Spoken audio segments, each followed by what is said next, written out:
1950년 6월 25일 새벽, 북한군의 갑작스러운 침공으로 한국 전쟁이 시작됐다.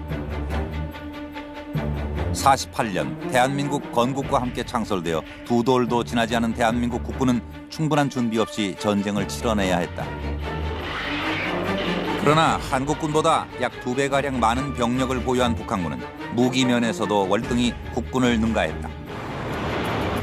국군보다 8배 많은 야포를 보유, 공격력에서 우위를 갖춘 북한군은 소련제 T-34 탱크를 앞세워 거침없이 밀고 내려왔고, 제대로 된 무기가 없던 우리 군은 바다와 하늘에서도 속수무책이었다. 전쟁 발발 3일 만에 수도 서울이 함락되고 낙동강까지 퇴각한 국군은 고전을 면치 못하고 있었다. 그해 9월 15일 인천 상륙 작전으로 더 유명한 작전명 크로마이트의 1단계 작전이 펼쳐졌다. 미 해병대 5연대 3대대가 20척의 상륙 주종으로 월미도 해안에 상륙한 것이다. 이어 2단계로 같은 날 오후 미 해병대와 한국 해병대가 인천 일대 해안에 상륙했다. 9월 17일 인천을 시작으로 28일 서울을 수복하여 수세에 몰린 아군의 전세를 뒤집은 것은 국군이 아닌 유엔연합군, 정확히는 미군의 힘이었다. 58년 후 인천 월미도 남서쪽 1.5km 해상, 인천 상륙작전을 그대로 재현하는 행사가 펼쳐졌다. 아시아 최대의 대형 수송함인 독도함과 한국형 상륙 장갑차 등 대한민국의 첨단 무기들이 동원된 작전은 미군에 의존하던 과거와 달리 우리의 역량만으로 성공적으로 마무리됐다. 이 역사적인 작전을 완벽히 재현함으로써 대한민국 국군은 자주 국방을 실현코자 하는 의지를 세상에 천명하고 위상을 드높였다는 평가를 받았다. 건군 60년, 자주 국방의 염원을 실현하기 위한 우리나라의 무기 개발 노력은 첨단 무기 국산화를 넘어 세계 최고 수준의 무기를 선보이는 데까지 이르고 있다. 21세기 전장의 주역으로 떠오르고 있는 대한민국 첨단 무기의 오늘을 통해 대한민국 국방력의 미래를 가늠해본다.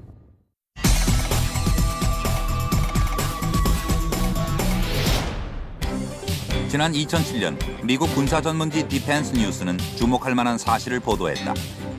지금까지 미국의 무기 생산 하청업체 수준에 불과했던 한국의 방위산업이 세계 정상급 제품을 생산하는 글로벌 파워로 부상하고 있다는 내용이다. 잡지는 대표적 사례로 한국의 방산업체들이 2007년 무기 구매 사업 수주전에서 전 세계의 쟁쟁한 방산업체들을 따돌리고 KT-1 응비훈련기와 XK-2 탱크를 수출 및 기술 이전하기로 계약한 것을 꼽았다. 이를 증명하듯 지난해 우리나라는 약 5천억 원의 방산물자 수출 실적을 올리며 세계 방산업계 시장에 주목을 받고 있다. 우리나라의 무기 수준을 보면 사실 우리가 이번 국군의 날이 건군 60주년이라고 그러는데, 현재는 우리가 필요로 하는 60만 대군이 필요로 하는 대부분의 무기를, 우리 손으로 만든 무기를 가지고 무장하고 또 싸우고 있고, 그러면서 산업적으로 보면 과거에는 단순한 하나의 산업이라고 볼 수 있었는데 지금은 국가 안보 전략 산업일 뿐만이 아니고, 그리고 산업 경제의 중요한 산업으로, 전략 산업으로 발전하고 있고, 특히 이제 우리나라 같은 경우 최근에는 수출 산업의 효자로서 역할을 하고 있는 그런 산업 분야로 발전하고 있습니다. 약 12년의 개발 기간을 거쳐 순수 국내 독자 기술로 개발된 차기 전차 XK-2 흑표 전차는 세계 최강이라는 평가를 들었던 미국의 M1A2 SEP 전차나 프랑스의 르클레르크 전차와 비교해 성능과 가격 면에서 높은 경쟁력을 갖고 있다. 최근 터키와 기술 수출 계약을 성사시킴으로써 K2 전차의 해외 경쟁력은 이미 국제적으로 인정받는 계기가 되었습니다. 가격 면에서도 독일과 프랑스, 미국 등과 비교할 때 80 내지 90%의 수준으로서 충분한 국제 경쟁력을 갖고 있습니다. 일명 흑표 전차라 불리는 XK-2 전차는 현존하는 기술로 방어가 불가능한 가장 강력한 대전차 수단이라는 찬사를 들을 만큼 첨단 무기 기술의 집결체라 할 수 있다. XK-2의 가장 큰 장점은 현존하는 그 어떤 전차도 뚫을 수 있는 화력을 보유하고 있다는 점이다. 기존 K1A1 전차의 120mm 44구경 장포보다 1.3m 정도 더 긴 120mm 55구경 장활 강포를 장착하고 신형 전차 포탄을 갖춰 적 전차 파괴 능력이 월등히 향상된 것이다. 포의 위치를 상하, 좌우, 전후로 마음대로 제어할 수 있는 능력은 타의 추종을 불허한다. 울퉁불퉁한 구릉지에서도 시속 50km 이상의 고속 주행이 가능하며 제자리에서 회전할 수도 있다. 특히 4.1m 깊이의 물속에서 가동하다가 물 밖으로 나오는 순간 곧바로 전투 방식으로 전환할 수 있는 능력도 갖췄다. K2 전차는 미래 네트워크 기반에 의한 전쟁에 대비하기 위해서 디지털 기술을 기반으로 먼저 보고 먼저 결심해서 먼저 타격할 수 있도록 피하 식별 장치와 정보 감시 체계를 추가했고, 특히 시퍼와이와 연계된 전술 정보 처리 및 능동 방어 체계는 중국 등 주변국 전차와 비교해도 동등하거나 우월하여 세계 최강의 전차입니다. 세계 최고의 전차 흑표는 하루아침에 완성된 기적이 아니라 오랜 노력 끝에 겨우 이뤄낸 값진 성과다. 한국 전쟁 후 미국의 M47과 M48을 도입해 쓰던 육군은 1980년대 초반 미국의 M1 전차를 토대로 설계한 K1 전차를 국내 생산하면서 국산 전차의 꿈을 꾸기 시작했다. 하지만 K1으로는 한국적 산업 지형을 소화할 수 없었다. 95년 국방과학연구소가 국산 전차 개발에 돌입했지만 새 전차를 만드는 과업은 쉽지 않았다.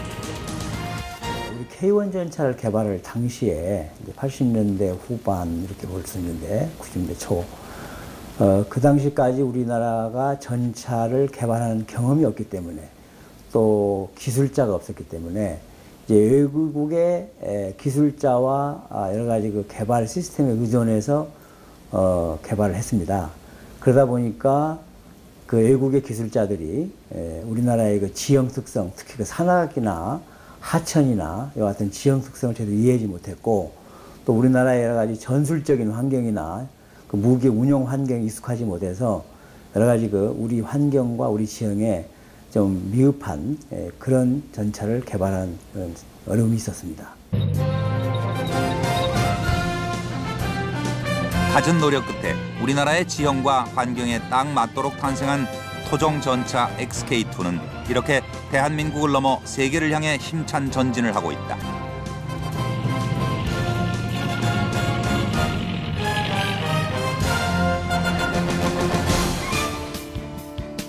(2007년) 흑표 전차와 함께 터키에 수출된 KT-1 기본 훈련기 웅비의 경우 수출이 처음은 아니다.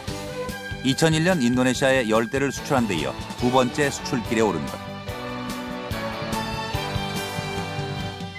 최초 국내 순수 독자 기술로 개발에 성공한 KT-1은 기본 훈련기로 대한민국 공군의 초중등 훈련 조종사 양성용 항공기다. 훈련용은 물론 전술 통제용으로 운영할 수 있도록 저위협 지역에서의 근접 지원 항공기 유도 통제, 저공 저속에 의한 전장 감시, 공중 통신 중계 임무 수행 능력을 부여했다. 또한 외부에 무장 장착이 가능하여 제한적인 근접 항공 지원 임무도 수행할 수 있는 다목적 고기동 항공기다. KT-1 개발은 고등훈련기, 차기 전투기 개발 등으로 이어졌다. 끊임없는 연구와 개발 끝에 얻어진 성과가 바로 T-50이다.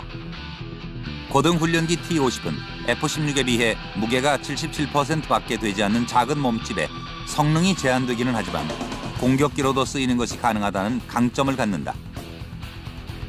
낮은 운용 비용에 높은 훈련 효과, 고에너지 효율성, 탁월한 공격 능력으로 같은 급의 훈련기 가운데서는 최고의 성능을 지닌 것으로 평가되고 있다. T-50에는 수평 꼬리날개를 만드는 데 쓰인 천, 전방 시현 장치 등 기체 곳곳에 뛰어난 국산 기술이 숨어 있다. 또한 첨단 장비로 생존성을 증대하고 다목적 레이더, 위성 및 관항법 장치, 피하 식별 장치, 통합 OFP 컴퓨터 등의 장착으로 IT 강국의 위용을 과시했다. T-50은 향후 독자 개발 초음속 군용기 설계 기반을 마련했다는 의의를 가짐과 동시에 앞으로 수출 효자 품목으로도 제 몫을 다할 전망이다. 성공적으로 개발함으로써 전 세계가 한국의 항공기술에 내지는 그 능력을 높이 평가하고 한국을 어떤 경쟁자로서 인지시키는 하나의 계기가 되었다고 봅니다. 이러한 그 경쟁력은 우리가 민수사업을 통해 가지고 여러 업체들이 한국이랑 같이 사업하기를 원하는 이런 그 긍정적인 효과를 얻었습니다. 삼면이 바다인 우리나라. 매년 세계 최대 연합 해상 훈련에서 뛰어난 작전 수행 능력을 인정받지만 장비와 무기면에서 주변의 중국과 일본 등의 비교가 되지 않았다. 이런 대한민국 해군에게 있어 2007년에 진수된 이지스함, 세종대왕함은 큰 의미를 갖는다. 국민들의 큰 존경을 받는 인물인 세종대왕의 이름을 딴 세종대왕함. 해군, 방위사업청, 국방과학연구소, 각 기관이 모든 기술 역량을 결집하여 탑재 장비 종류의 76%를 국산화해 대내외적으로 우리 방산 기술력을 한 단계 높이는 계기로 주목받고 있다. 세종대왕함은 특수 강판을 비롯한 미사일 수직 발사대, 대함 유도탄, 대잠 어뢰, 전자전 장비, 항해 레이더 등 주요 장비가 독자 기술로 개발됐다. 이지스 함정은 1980년대 미 해군이 개발해가지고 일본이 이지스 함정을 가졌고 우리 한국 해군이 세계에서 3번째로 가졌는데 이 재원을 보시면 아시겠지만은 이 이지스 함정은 미 해군이나 일본 해군이 가지고 있는 함정보다도 더 크기가 크고 무기 체계도 강화가 되어 있습니다. 그리스 신화에 나오는 무적의 방패에서 이름을 딴 이지스함은 대함, 대공, 대잠 능력을 두루 겸비한 세계 최강 전투함으로 명성을 떨치고 있다. 1983년 미국이 세계 최초로 이지스 체계를 갖춘 순양함을 실전 배치한 이후 현재까지 일본, 스페인, 노르웨이 등이 자국의 해군력 강화를 위해 이지스함을 확보하고 있다. 세종대왕함은 철통 방어력과 송곳 같은 공격력 등 월등한 성능을 자랑한다. 500km에서 접근하는 1000여 개의 표적을 탐지 추적해 20여 개의 표적을 동시에 공격할 수 있는 베이스라인 7.1, 1000km 거리의 탄도미사일을 추적할 수 있는 스파이 1D 레이더, 깊은 수심에서 접근하는 잠수함을 잡아내는 견인 소나 등 최신 이지스 체계가 탑재되어 있다. 이지스함이 우리 한국 해군에 있어서 갖는 일은 우리 한국 해군이 대양 해군을 지향하면서 전략 기동 함대가 독자 대공 방어망을 구상해야 되는데 이지스함이 그 역할을 충분히 수행할 수 있고 별도의 발사기에서 발사되는 세종대왕함의 가장 강력한 무기인 국산 함대지 크루즈 미사일 천룡과 150km 거리에서 적 함정을 공격할 수 있는 함대함 유도탄 해성, 수십 킬로미터 밖에서 잠수함을 공격할 수 있는 대잠 어뢰 홍상어 등 토종 무기들이 탑재된 것도 의미 있게 받아들여진다. 해성은 7년간 1000억 원이 투입돼 개발된 순항미사일로 5000톤급, 7000톤급 구축함에 탑재돼 우리 군이 보유하고 있는 동종 무기인 하푼을 대체함으로써 상당한 수입 대체 효과가 기대되고 있다. 청상어는 잠수함이 아닌 함정이나 항공기에서 투하해 잠수함을 공격하는 경어뢰로 직접 음파를 쏘아 목표물을 탐지해 타격한다. 최고 속도는 45노트이며 두께 1.5m인 철판도 관통한다. 근접 방어 무기 체계로 최후의 방어 무기인 골키퍼탄 역시 국산 기술로 제작돼 세종대왕함에 탑재돼 있다. 골키퍼탄은 정확한 탄착점을 형성해 방어망을 뚫고 해수면 위를 저공 비행하는 미사일을 방어한다. 미사일의 유도와 통제를 맡는 컴퓨터인 시커뿐 아니라 미사일 전체에 대한 파괴가 가능하다. 해군에서 한국형 구축함 사업을 진행을 하면서 이제 채택됐던 것이 이제 30mm 골키퍼 탄약 시스템입니다. 근데 이제 포 자체는 해외에서 수입이 됐지만 이 포에 쓰이는 탄약 자체는 저희가 자체 기술로서 생산을 해서 이 국방에, 자주 국방에 도움이 됐다는데 큰 의의가 있다고 보실 수가 있습니다. 지난 6월 실시된 육군 7포병여단의 포탄 사격 훈련.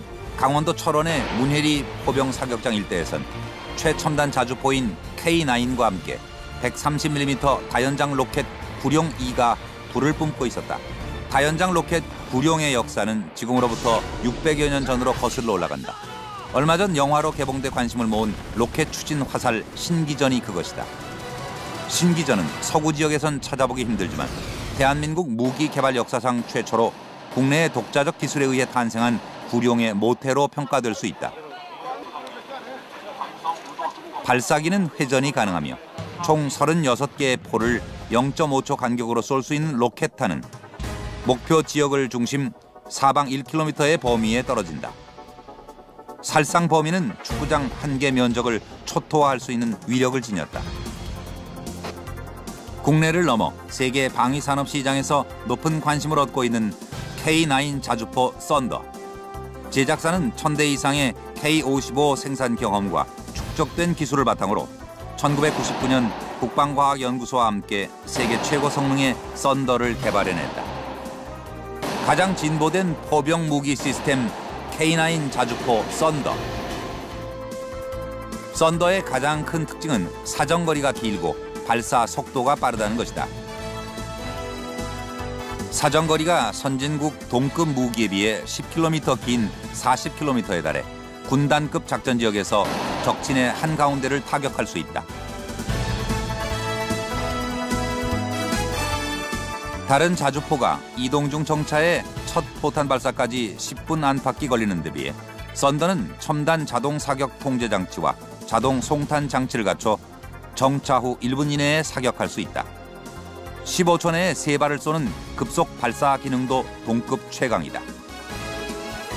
이런 자주포의 우수성은 이미 여러 나라에서 입증된 바 있다.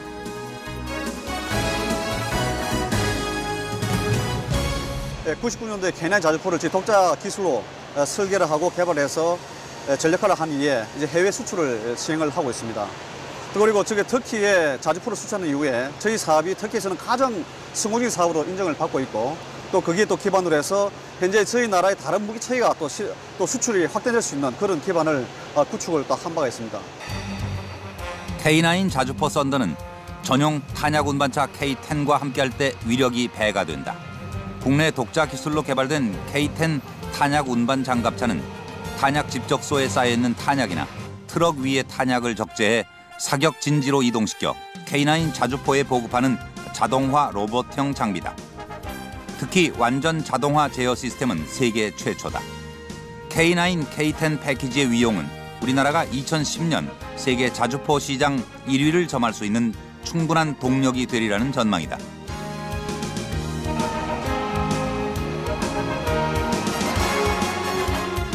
저고도로 침투하는 항공기나 헬기를 격추할 능력을 갖춘 신궁 역시 우리 기술로 개발한 세계 최고의 공격무기다. 휴대용 대공 유도 무기인 신궁은 최대 마하 2.0의 속도로 날아가 적군 항공기 반경 1.5m 이내에서 폭발한다.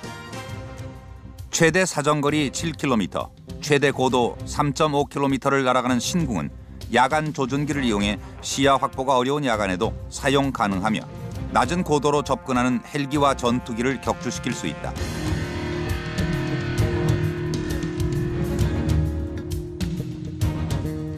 대한민국은 전쟁 장비, 무기 외에 후방 지원과 운영 시스템 부문의 국산화 기술도 세계적인 수준에 이르고 있다.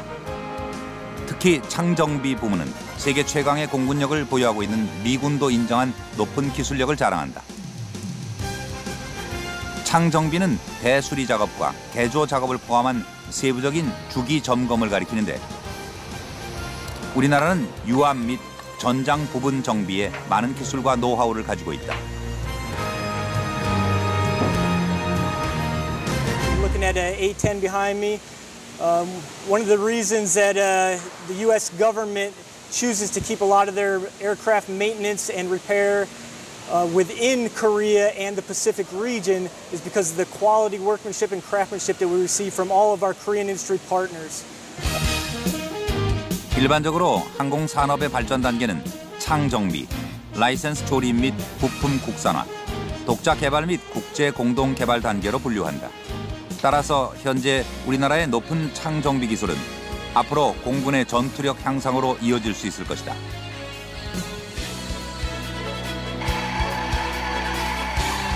전자전, 네트워크전의 양상을 띠는 현대전에서 막강 화력 무기 체계만큼 중요한 부문이 전투용 소프트웨어 시스템이다. 특히 탐지 레이더와 유도 무기 시스템 기술의 발달도 눈여겨볼 만하다. 다기능 탐색 레이더 철매는 현재 군에서 운영 중인 저고도 호프 체계의 저고도 탐지 레이더, 중고도 탐지 레이더, 추적 레이더, 저가 식별용 레이더의 기능을 하나로 통합시킨 최첨단 레이더다. 천마 시스템은 20km까지 헬기나 항공기 같은 대공 표적을 탐지해 유도탄을 발사 명중시키는 단거리 대공 무기 유도 시스템이다. 미래에 현실화될 로봇 전쟁에 대한 국산화 노력도 끊임없이 계속되고 있다. 무선 네트워크를 기반으로 하여 전방 및 해안선 정찰과 지뢰 감지 기능에 중점을 둔 로봇 개발은 이미 일정 정도 진보를 보이고 있는 상태다.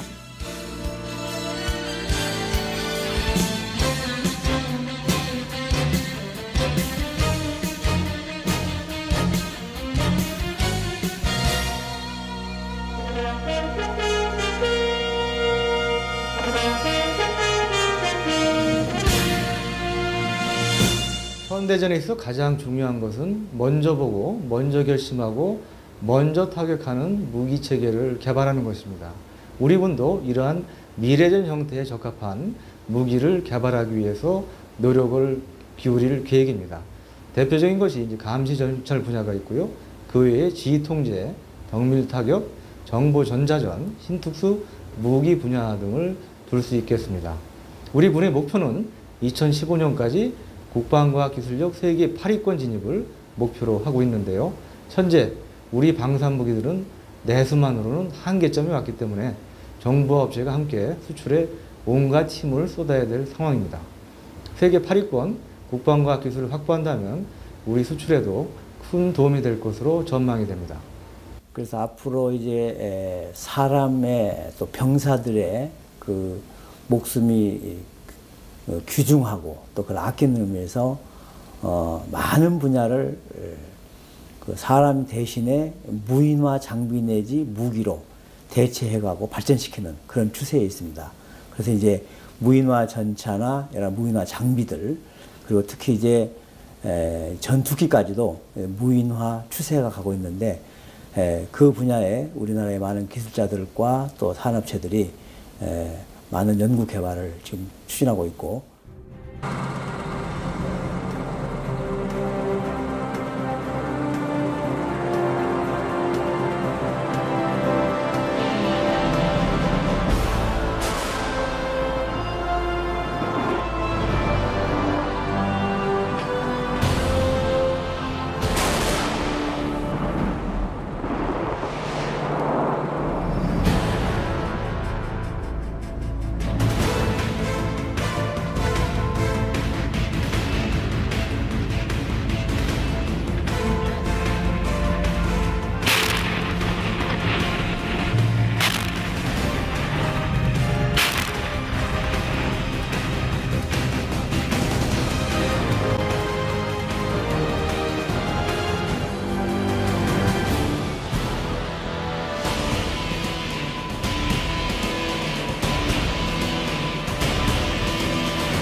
자주 국방의 염원을 실현하기 위한 우리나라의 무기 개발 노력은 첨단 무기 국산화를 넘어 세계 최고 수준의 무기를 선보이는 데까지 이르고 있다.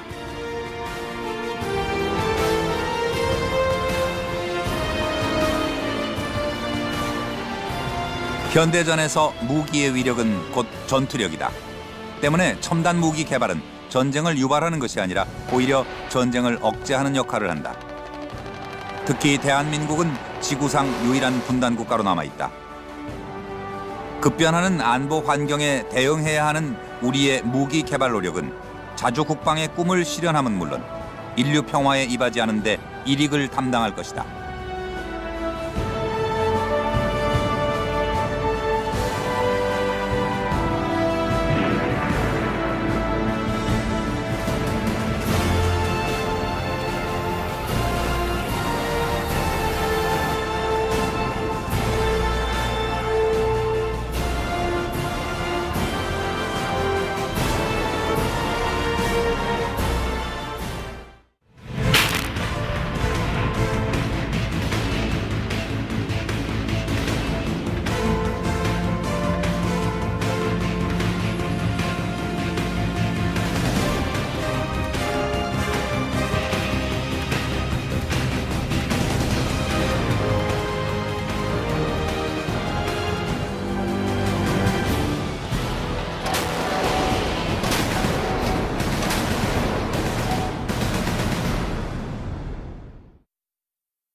1950년 6월 25일 새벽 북한군의 갑작스러운 침공으로 한국 전쟁이 시작됐다.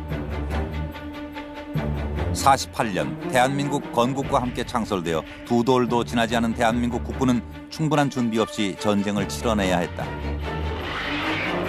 그러나 한국군보다 약 2배가량 많은 병력을 보유한 북한군은 무기면에서도 월등 60년 자주 국방의 염원을 실현하기 위한 우리나라의 무기 개발 노력은 첨단 무기 국산화를 넘어 세계 최고 수준의 무기를 선보이는 데까지 이르고 있다.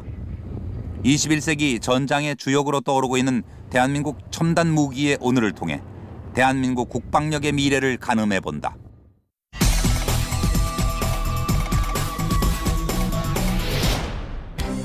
지난 2007년 미국 군사 전문지 디펜스 뉴스는 주목할 만한 사실을 보도했다.